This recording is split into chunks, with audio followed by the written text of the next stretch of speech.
Sir, please. Excuse me. Yeah, ma'am.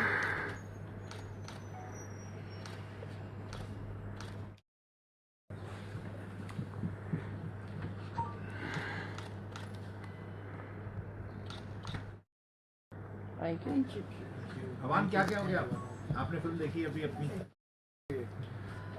Actually क्या है ना कि मैं वही बोलना चाह रहा हूँ, जब मुझे हुसैनी सर का फ़ोन आया कि यार ऐसे ऐसे है, शॉर्ट फिल्म करनी है एक, और मेरी फ्रेंड है जो स्टूडेंट है, उसको बनानी है। बोला ठीक है यार, स्टूडेंट है तो होगी कोई यंग लड़की वड़की बनानी होगी, ठीक है कर लेता हूँ। बट अभी जाके पता चल रहा है कि ये यंग लड़की ने क्या कमाल कर दिया, और जर्नलिज्म भी नहीं छोड़ा फिल्म के अंदर। जर्नलिज्म भी नहीं छोड़ा, हाँ, अपना काम भी पूरा किया, ठीक कैमरे है, के सामने भी और कैमरे के। Thanks everyone for coming. Break करते हैं। Thank you so much. Cast का करवा सिर्फ कास्ट के साथ सिर्फ, ठीक है। You ready? अरे क्या कर रहे हैं वो कास्ट में? एज अ टेक्नीशियन यही लगता है कि फिल्म 3 घंटे की हो, 2 घंटे की हो, 5 मिनट की हो, 20 मिनट की हो, मेहनत फिल्म जितनी ही होती है। मुश्किल ये होता है कि 3 घंटे में बात कहनी और 20 मिनट में अपनी बात कहनी, ये बड़ी बात है।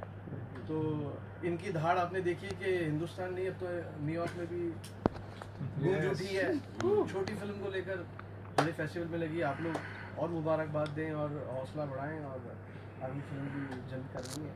अच्छे काम का नतीजा ये होता है कि मुझे इन्होंने रिपीट कर लिया, बाकी का पता नहीं। चलिए छोटा छोटा कर लो। Thank you everyone. ये डायरेक्टर तो रहेंगे बीच में, आ जाओ। एक मिनट।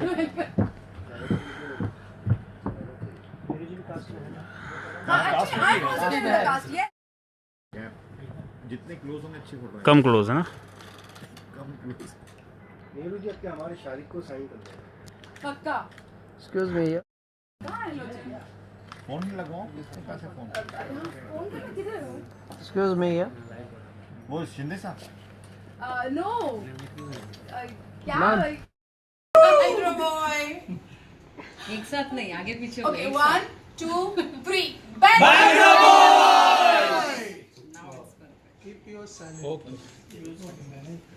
उर्दू में जवाब देना था। तो इनके लिए डायलॉग उर्दू में लिखने पड़ेंगे, ऐसे बोल रहे हो? चलो डन, बाहर बाइक कर ले। चीन का Excuse me. वो शिंदे साहब। No. क्या? बर्फ।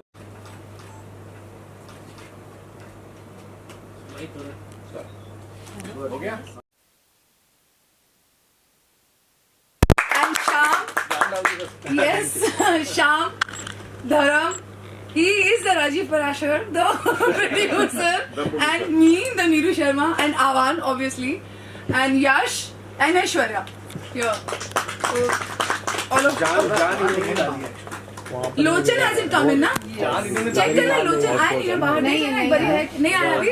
जान इन्होंने डाली, धड़कन आपने डाला। थैंक एक्चुअली काम एज अ टेक्नीशियन यही लगता है कि फिल्म 3 घंटे की हो, 2 घंटे की हो, 5 मिनट की हो, 20 मिनट की हो, मेहनत फिल्म जितनी ही होती है।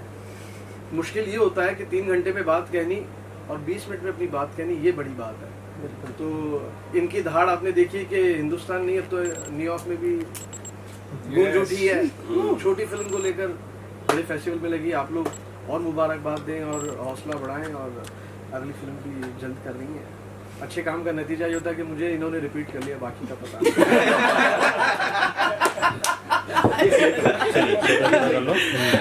Thank you everyone. सिर्फ कास्ट का एक फोटो कर या प्लीज कास्ट पे कर लो।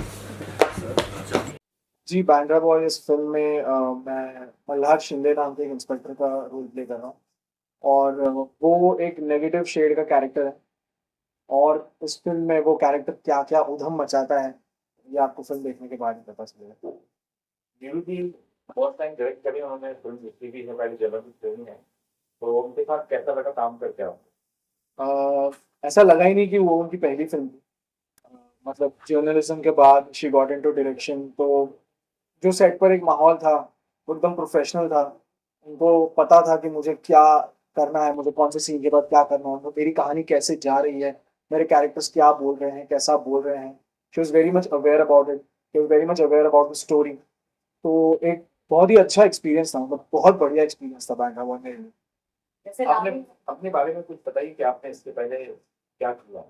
जी मेरा नाम यश पेडनेकर है और मैं पिछले आई गेस मैं बचपन से ही मैं थिएटर कर रहा हूँ। मैं स्कूल टाइम से थिएटर कर रहा हूँ। मैं मुंबई का ही हूँ और कॉलेज में भी थिएटर किया है। उसके बाद मैंने कई शॉर्ट फिल्म्स की है।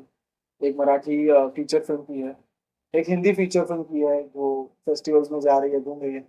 और सबसे सबसे स्पेशल ये बैंड्रा बॉय की फिल्म है, तो ये एक फिल्म है। Thank you. Thank you. सबसे पहले तो मैं ये कहूँगा कि एक सीक्रेट बताना चाहूँगा कि लोग मुझे एक लकी मास्कॉट समझते हैं जो भी पहली बार बनाती है ना फिल्म्स। क्योंकि मैंने काफ़ी फर्स्ट टाइम फिल्म मेकर्स के साथ काम किया है जिन्होंने पहली बार अपनी फिल्में बनाई है, शॉर्ट फिल्म बनाई है या फीचर फिल्म बनाई है। वैसे मेरा मुझे बैंड्रा बॉयज करते वक्त बहुत मजा आया क्योंकि मैंने निखिल जी के साथ काम किया है ऑलरेडी, पहले हमने मैंने थिएटर किया हुआ है। तो इसमें भी हमने शूटिंग के वक्त भी काफ़ी मजा किया था और स्क्रिप्ट भी काफ़ी इंटरेस्टिंग, सीन्स काफ़ी इंटरेस्टिंग थे। उसकी ट्रीटमेंट काफ़ी इंटरेस्ट, आप जब देखेंगे तो आप लोगों ने देखी होगी और देखेंगे अभी तो पता चलेगा कि बहुत इंटरेस्टिंगली शूट की गई है पूरी फिल्म। यू नो एक अलग ही मतलब बोलते हैं ना कि थ्रिल आपको देखने को मिलेगा। वो शूट में भी मतलब शूटिंग के पैटर्न में भी आपको वो देखने को लगेगा। तो अच्छा है, मजा है, मुझे तो बहुत मजा है। धर्मेंद्र सर, आपने गुजराती फिल्म में काम किया, मराठी में भी किया है, हिंदी में भी किया है, शॉर्ट फिल्म भी किया है, फीचर फिल्म भी किया है हीरो। तो क्या कहना चाहेंगे, बैंगलोर फेस्टिवल में अभी बहुत सारे फेस्टिवल्स में सेलेक्ट हो चुकी है, अवार्ड भी मिल चुका है न्यूयॉर्क में। हाँ, सबसे पहले तो मतलब पूरी टीम को कॉन्ग्रेचुलेशंस। और मैं बेसिकली थिएटर से हूँ, मतलब मैंने हिंदी, गुजराती, मराठी, इंग्लिश, उर्दू नाटकों में काफ़ी भाग लिया है। मैंने काम किया है कॉम्पिटिशन्स में, इंटर कॉलेज लेवल पे काम करते हुए मैं अभी प्रोफेशनल थिएटर भी करता हूँ। और उसके बाद मराठी फिल्म्स, गुजराती फिल्म्स, हिंदी में मैंने 102 नॉट आउट, डाम टू माय फादर, महाराज, फिर विजय 69, ऐसी काफ़ी फिल्में और एक अभी आएगी। तो ये सारी फिल्में की है। ये तो बड़ी मतलब कहते हैं ना हम लोग कि फीचर फिल्म है या फिर 2 घंटे की बड़ी फिल्म है। ये एक शॉर्ट फिल्म है। शॉर्ट फिल्म में क्या होता है ना कि हमको अपनी बात तुरंत कहनी पड़ती है। 1 मिनट के अंदर हमको सब कुछ समझा देना पड़ता है, सब कुछ कह देना पड़ता है, वो एक्सप्रेस करना पड़ता है। तो वो बहुत डिफिकल्ट है क्योंकि 2 घंटे की फिल्म में हमको काफी टाइम मिलता है, शॉर्ट फिल्म में टाइम नहीं होता। अपनी स्टोरी को करेक्ट वे में हमको लेकर जाकर ऑडियंस तक पहुंचाना होता है। तो it's a very difficult thing to make a short film and Neeru ji has done a wonderful job. Thank you. Thank you so much. Actually I am overwhelmed. मतलब मुझे अब नहीं समझ में आ रहा है कि मुझे क्या कहना है, क्योंकि मतलब मैं जब काम कर रही थी तो मुझे था कि मैं अच्छा शायद नहीं तो डिसेंट काम तो कर रही हूँ, कि जो क्योंकि वही होता है, फिल्म मेकिंग ऐसी चीज़ है कि हाँ, कहानी कहना एक ऐसा प्रोसेस है कि जब आप कोई एक चीज़ कहना चाहते हो और वो आपको पसंद आ रही है तो कहीं ना कहीं लगता है कि आपके जैसे थोड़े लोग और होंगे जिनको पसंद आ जाएगी। तो मुझे ये था कि कुछ लोगों को तो फिल्म पसंद आएगी, लेकिन इतना ओवरवेलमिंग रिस्पांस मिलेगा, वो भी इंटरनेशनल लेवल पे, कि न्यूयॉर्क में जब मैंने सबमिट किया फिल्म और जब वहाँ से मुझे पहला इंटीमेशन आया, first email when I got, I was actually shocked. मतलब it was very overwhelming too for me to even process it. और उसके विद इन अ वीक दूसरे फेस्टिवल से इंटीमेशन आ गया। So I am like okay, कहीं ना कहीं तो कुछ अच्छा काम हो गया है, जो लोगों को पसंद आ रहा है, जो मैं कहना चाहती थी शायद किसी के दिल तक तो पहुंच रहा है। क्योंकि वही बात है, जैसे कि मैंने कहा, कहानी कहना जो है वो बहुत दिल से दिल का रिश्ता है, और वो मेरे दिल से और जो लोग देख रहे हैं उनसे दिल का रिश्ता जो है वो कहीं ना कहीं बन रहा है। तो या I am actually very overwhelmed with the response that I got for my film, first film that too. Media वालों ने पसंद बहुत की, आपके सारे दोस्तों ने फिल्म देखी। जब पहली बार आपने स्क्रीनिंग रखी थी तो आज कास्ट के साथ आप फिल्म देख रही हैं, तो क्या कहना चाहेंगे अपने कास्ट के लिए और दोस्तों से जो विशेष आपको मिले? अगेन जब मैंने पहली बार स्क्रीनिंग रखी थी और उस वक्त ऑब्वियसली मीडिया के सारे बड़े जो एक दिग्गज पत्रकार हुआ करते थे जिनको कहना है, जो बड़े बड़े चैनल्स के एडिटर्स थे। ऑब्वियसली वो मेरे दोस्त रहे हैं और आज भी हैं ऑब्वियसली, क्योंकि मैं भी एक पोजीशन पे काम कर रही थी। तो वो वाले लोग जो हर रोज़ हर फ्राइडे को सिनेमा देखते हैं, हर थर्सडे को सिनेमा देखते हैं, उनके दिल तक पहुंचाना फिल्म। बिकॉज जब उन्होंने पहली बार स्क्रीनिंग में फिल्म देखी, I remember 4 or 5 of my friends, they were standing outside the theater and all of them together clapped for me. And I was like, okay, तुम लोग क्या मुझे मजाक बना रहे हो क्या? And they were like, no, you know what? बहुत लोग चाहते हैं कि वो कहानी कहें हर एक तरीके से, लेकिन तुमने जिस टॉपिक पे उठाया और इस टॉपिक को पूरी तरह से निभाते हुए जिस तरह से कहानी कही है, जिस तरह से फिल्म बनाई है, वो मतलब बहुत सारे लोग नहीं कर पाते हैं। सो ये क्लैप उसके लिए है। तो ये मेरे दोस्तों का रिस्पॉन्स था जो जर्नलिस्ट हैं, मतलब कुछ हैं, कुछ रह चुके हैं। और या I mean and then obviously जब रीच आउट करना शुरू किया, लोगों को बताना शुरू किया कि अब फिल्म जो है वो एक छोटी सी मैं प्रमोशन करना चाहती हूँ, प्रमोशनल स्टेज में है। तो जब मैंने ट्रेलर फिल्म का भेजा और ट्रेलर देख के जो लोगों की फर्स्ट रिस्पॉन्स आया, वो भी बहुत अनइमेजिनेबल था, अनएक्सपेक्टेड था। And they really liked everything, what ever they saw, film चाहे वो ट्रेलर, सबको बहुत पसंद आया। यस, ऑल द बेस्ट, और कास्ट के साथ वापस मिलते हैं। Yes. प्रेस को इनको भी देखनी है फिल्म, आपके साथ भी फिल्म। हाँ जी, हाँ। सबसे पहले तो आप सभी का बहुत बहुत थैंक यू, आप लोग आए यहाँ पे। और पेंड्रा बॉय के लिए तैयारी थोड़ी करनी पड़ी, क्योंकि ये जो कैरेक्टर है वो बिल्कुल मेरे ऑपोजिट है। तो मुझे थोड़ा समझना पड़ा कि कैसे कैरेक्टर का बिहेवियर क्या है, वो कैसे कैसे बात करता है, उसके रूटीन में क्या उसके स्टाइल है, क्या हैबिट है। तो मैं जब हमारा पहला शॉट था, जब रेड पड़ती है और पुलिस उसको पकड़ के लेके जा रही है, तो मैं नॉर्मल वॉक करके आ रहा था कि यार पुलिस ने बंदे को पकड़ा है, तो कुछ काम उसने गलत किया होगा, पुलिस पकड़ के लेके जा रही है। तो I was just going like कि डाउन, गर्दन नीचे करके, low body profile. Then Neeru ma'am came and said कि नहीं भाई, ये कैरेक्टर ये है, इसका ये एटीट्यूड है, आपको ऐसे कैरी करना है, ये चलना है। देन फिर मैंने वैसे उसको पकड़ा और उस तरीके से मैंने वॉक की, और फिर उनको बड़ा अच्छा लगा। वो आपने जो पहले शॉट में भी देखा होगा जब वो वॉक करके आते हैं। नीरू मैम को हमने एज अ जर्नलिस्ट देखा है, as a director how she is, उसके बारे में कुछ बताया और कैसा एक्सपीरियंस रहा उनके साथ काम करने? आई थिंक जैसे उन्होंने आपने उनको एज अ जर्नलिस्ट देखा है, और मैं ये कहूँगा कि डायरेक्टर में वो उससे कई गुना बेटर है। बहुत ही बढ़िया, बहुत ही काम, बहुत ही easy to go, easy to work. And सबसे इम्पोर्टेंट बात कि वो बहुत ही पैशनेट है, बहुत ही हार्ड वर्क है अपने काम को लेके, क्योंकि हम भी वैसे ही हैं, मैं भी वैसा हूँ। तो वो बंदा पहचान जाता है कि हाँ भाई, ये ऐसे डूब के पैशन से काम कर रही है, तो ये अपने जैसी है। तो वो चीज़, वो वाइब हमारी बड़ी अच्छी मैच हुई, हर एक सिंगल सीन को, एक लाइन को। फिर जब हम लोग डब भी कर रहे थे, तो डबिंग में भी हमने कैसे एक वर्ड को, उसके एक मूड को हमने कितनी बार रीडब किया कि जो उसकी ऑथेंटिसिटी है, जो एक्चुअल उसकी जो मूड है, जो वाइब है, वो नहीं जाना चाहिए। तो ऐसी बारीकी से काम हुआ है। आप लास्टली क्या अपील करना चाहेंगे ऑडियंस से? बस यही अपील है कि हमारी फिल्म को देखें, और क्योंकि हमने बड़ी मेहनत की है। हालांकि छोटी फिल्म है, लेकिन बड़ी बन गई है इसके किरदारों से, इसकी कहानी से, और इन सब से फिल्म बड़ी जैसी बन गई है। और ऑडियंस को बहुत मज़ा आएगा, देखने में बहुत अच्छा लगेगा। तो बस आप फिल्म देखिए और हमें बताइए आपको कैसी लगी, एंड आई होप आपको अच्छी लगेगी।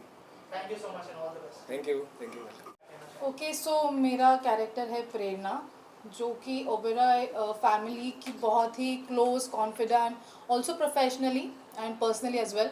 आई mean she is like a trusted right hand for mister Oberoi. So आपको फिल्म में समझ में आएगा ही कि कुछ नेगेटिव शेड्स, पॉजिटिव शेड्स जो भी है। Right now it's a short part but very impactful. Okay, thank you so much. ये बात सच है कि अगर सीन में बैकग्राउंड ना हो, या फिल्म में बैकग्राउंड ना हो, या कोई भी चीज़ में जब तक म्यूज़िक ना हो, तो वो चीज़ एक्सप्रेसिव नहीं होती है। और ये फिल्म बहुत ही अहम फिल्म थी जब मेरे पास आई, अप्रोच करी गई, और बहुत ही गहरी बात कही गई है इस फिल्म में। आप लोगों ने देखी भी है कि कितने सेंसिटिव बात पर क्या क्या चीज़ें हो जाती है, कहाँ से चीज़ शुरू होती है और कहाँ जाकर ख़त्म होती है, ये तो आज के दौर में अभी भी देख रहे हैं आपके, कहाँ से चीज़ शुरू होती है और कहाँ ख़त्म हो ही जा रही है, तो दिशा कहाँ चली जाती है। तो बड़ा मज़ा आया डायरेक्टर के साथ काम करके, नीरू जी के साथ काम करके, एंड शी वॉज फैब। एक क्लियरिटी थी कि हम किस दिशा में काम कर रहे हैं, हम क्या कहना चाहते हैं इस फिल्म के दौरान। तो बड़ा जिस मुद्दे पर हम थे, जिस मुद्दे की हम बात कर रहे थे, उसी मुद्दे के हिसाब से, सीन के हिसाब से म्यूज़िक भी क्रिएट किया गया। मुझे बहुत मज़ा आया और लुकिंग फॉरवर्ड किया और भी हम बहुत सारा काम करें और आप लोगों को भी पसंद आया। बस यही है। ओके, मैं इस फिल्म में जादव नाम का कैरेक्टर प्ले कर रहा हूँ और नीरू जी के साथ काम करते वक्त प्लानिंग के हिसाब से काम कर रहा था। माने ऐसे नहीं लगा कि उनकी पहली फिल्म है, वो जिस तरीके से काम कर रही है, क्योंकि हमारी पहले रीडिंग हुई, उसके बाद हम फिल्म कर रहे थे, नॉट शॉर्ट फिल्म। तो हम जब भी शूटिंग में गए तभी भी प्रॉपर उनका प्लानिंग था, शेड्यूल था और गाइडेंस था। कैरेक्टर के बारे में उनकी पूरी स्केच थी, यानी हमें पूरा बताया गया कि ये कैरेक्टर ऐसा है। क्योंकि मेरा जो जादव करके कैरेक्टर है, एक्चुअल पुलिस वाला कैसे होता है कि दोनों को कैसे एडजस्ट करता है, यानी जॉब हैंडल भी करना है और लोगों को भी संभालना है, उस हिसाब से मैं वो कैरेक्टर प्ले किया मैंने। और लोगों को अच्छा भी लगा क्योंकि बहुत ऐसे लाउड भी नहीं था कैरेक्टर और सटायर कैरेक्टर था उसमें। Thank you. एक्सपीरियंस तो बहुत अच्छा रहा क्योंकि ऐसा लगा ही नहीं कि पहली बार वो बना रही हैं। उनकी तैयारी, उनकी चीज़ें मतलब ऐसी थी कि like she is shooting a full fledge movie. और इस फिल्म में मेरा कैरेक्टर एक पावर ब्रोकर का है। कुछ सिचुएशंस ऐसे होती हैं जहाँ पर आपको एक इंसान चाहिए होता है जो दो चीज़ों को डिफ्यूज़ करे, तो वो कैरेक्टर करने में बहुत अच्छा लगा। है छोटा but it's like a very impactful. बिना उसके स्टोरी ना इधर जा सकती ना उधर जा सकती। It was interesting working with her. So first of all तो उमा तिवारी का कैरेक्टर है मेरा, जो एक जर्नलिस्ट प्ले करते हैं। एंड उनका बैकग्राउंड ऐसा है कि वो एकदम हॉटस्पॉट सिचुएशन में है कि जैसे वो अपने बॉस को भी रिपोर्ट कर रहे हैं क्योंकि there is a big news in town, and उसको अपना सेम भी मतलब काम भी मेंटेन करना है कि साथ साथ में कुछ गड़बड़ भी ना हो जाए। सो वो सिनेरियो और वो सब कैरेक्टर को लेके मेरा मतलब मैम का मुझे वही कहना था कि जो भी कर रहे हैं वो फुल रिस्पॉन्सिबिलिटी से करो and you have to be there in the character basically, क्योंकि वो एक सीरियस भी नहीं है बहुत ज़्यादा और बहुत ज़्यादा रिलैक्स भी नहीं है।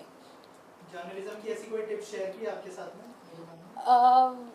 Not really, but then it was like very tight scene for us also. So journalism in the sense कि मेरा मतलब उन्होंने मुझे वही बोला कि you have to be calm, कि आप एकदम ऐसे हाइपर नहीं हो सकते कि मुझे मेरा काम निकलवाना है तो मैं कैसे भी करके निकलवा दूँ, but you also have to see the situation around. So we work accordingly then. Thank you so much. Thank you. परब का जो बेसिक अगर मैं कैरेक्टर बताऊँ तो वो गांव से आने वाला लड़का ही है, बहुत सबसे यंग पुलिस फोर्स में अभी अभी ज्वाइन किया हुआ लड़का है।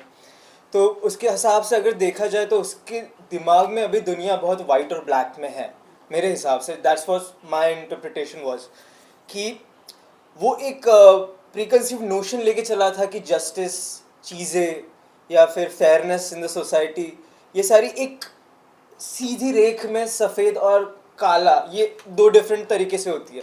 बट जब वो इस दुनिया में आया और उसने देखा चीज़ें कि कुछ चीज़ें जो है जो बस काली नहीं देख सकते और सफ़ेद नहीं देख सकते, वो सही कहीं पे ग्रेनेस उसने वहाँ पे आके देखा।